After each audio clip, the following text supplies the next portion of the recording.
on this video, you're probably 9 months pregnant and you're over being pregnant, but not only that, you're ready to welcome your sweet little baby into the world. So I'm going to share with you the things that I did. I'm going to tell you how I went into labor naturally. I didn't have to be induced, and these are the things that I did to go into labor naturally that worked for me. I did all of these things over a year ago now, but I was sending my sister this tea that I bought, so that's why I was like, oh, I didn't make a video on this, on what I did to go into labor, so that's what made me click and think, let me make one of those so I could share this with you guys as well. So before I get started, just keep in mind that obviously these aren't going to work for everybody. I'm sorry, but they're worth a try because I didn't know if this was going to work for me or not, but I gave it a try and it did work, and I ended up going into labor the day before my due date, and I had my daughter on her due date. So hopefully something will help you go into labor on your own too. So the first thing that I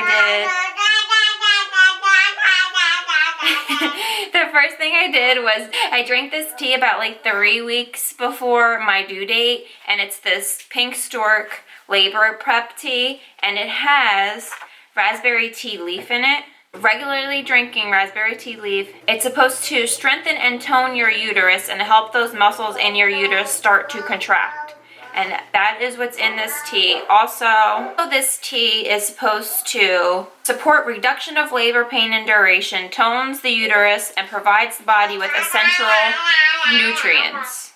So it's designed to prep you to get your body ready for labor. So I drank this starting like about 3 weeks before my due date. The second thing I did was bounce on this exercise ball. Hopefully I have a video of me bouncing on the ball. Bouncing on the ball brings the baby down lower, so I would bounce on the ball for like 20 minutes a day. So I would put on a TV show and just bounce. And again, I did this starting in the beginning of March. March 1st I started doing this, and my due date was March 15th, so like 2 weeks before my due date, and I bounced every day. So pick out a TV show, put it on, and bounce for like 20 minutes a day. Another thing that brings baby lower is, throughout my whole pregnancy I exercised, but towards the end I walked a lot more because that's said to bring the baby lower. So make sure you're going on walks and just keep active to start bringing the baby down. Okay, so the next two, we're going to get a little TMI, but something that helps. So your doctor probably told you about the next two, because the doctor told me about the next two. And sex releases oxytocin, a hormone that helps with contractions, and semen helps to soften the cervix. Cervix? What the fuck did I just say?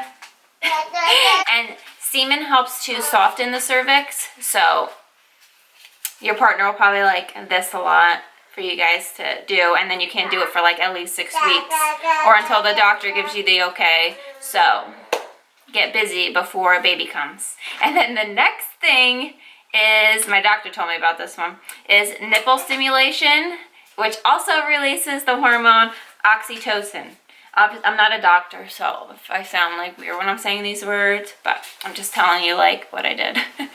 So either rub them, have your partner rub them, or you can also get them stimulated in the shower.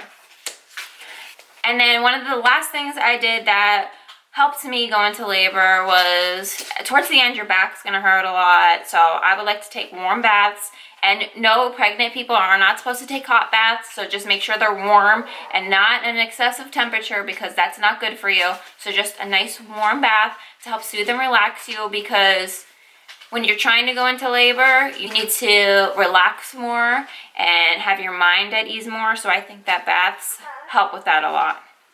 Okay, so hopefully something here helps you go into labor naturally, because I did have an induction date scheduled for the week after my due date, but I didn't have to attend that date because I went in on my own.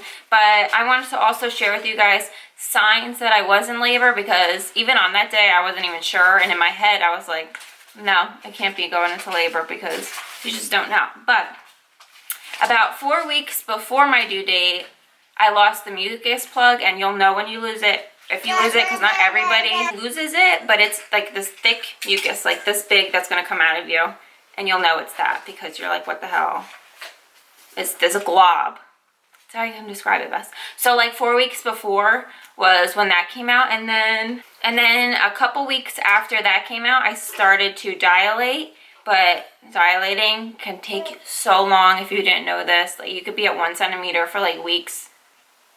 Doesn't mean you're gonna like go from 1 to 10 like overnight. No, you could be at 1 for like a couple weeks. I think the farthest I got at my doctor's appointments was like, what was the farthest I got? 10. No, obviously in labor. I'm talking about the doctor's appointments where they check you. Not a clue. 0.5. No. What was it, a 1.5? Remember there was an appointment and then we were like, oh, we never gonna get this baby. yes. But what was it? What was I at? I think you're at a 2. Okay, so I think the farthest was a 2, and then those were at my like weekly visits that I was going to get checked. So it was a slow dilation, but eventually I did go into labor. And the day before my due date, I was just sitting at home watching Netflix and hanging because I had everything done. So I was just hanging out, waiting for baby to come, and I started to get cramping a little bit, and I was like, that's weird. And then I would run to the bathroom and like check, and like I was having light liquid come out, like very lightly, and I would keep cramping all day long, and then I'd keep running to the bathroom and I'd have a little bit more of liquid coming out. Obviously it was my water. I didn't know it at the time, and I was just like, what? So then my friend told me to download a contraction app and track the cramps I was having. And eventually they were getting closer together, and they were getting stronger as the day was going on. And then as I was tracking this, the app will tell you, let's get ready to go to the hospital. So then when my husband came home from work that night, I was like, we gotta go to the hospital. And we did. And then when we got there, they checked the liquid that's coming out to see if it's, what the hell's coming out of you? Yeah, I mean, a clue. I love how you know that.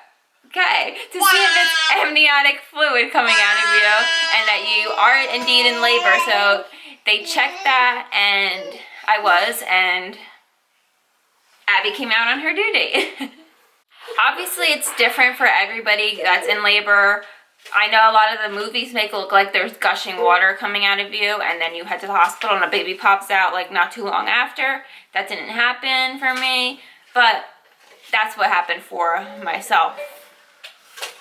So we went to the hospital at 8 o'clock at night on March 14th, and then on March 15th, Abby made her appearance at 3:57 p.m. And that was it. But I want to wish you guys the best of luck and a fast and smooth delivery and a healthy and happy baby. Thank you guys so much for watching this video. Show them how cute you are. Tell them I came out on my due date. So now Mom and Dad expect me to be on time to everything. Say hi, Abby. Wave hi to them. Hey!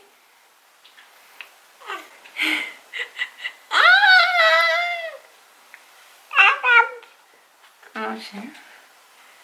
I'm gonna do my makeup. Go ahead. Thank you. You make me look pretty. Go ahead. Thank you. You put my bronzer on? Thank you. Thank you for making me look pretty. Okay. Where's this? Where's the highlighter? Go put my highlighter on. Go ahead. Okay, say thanks for watching Mommy's video. Say hit that subscribe button.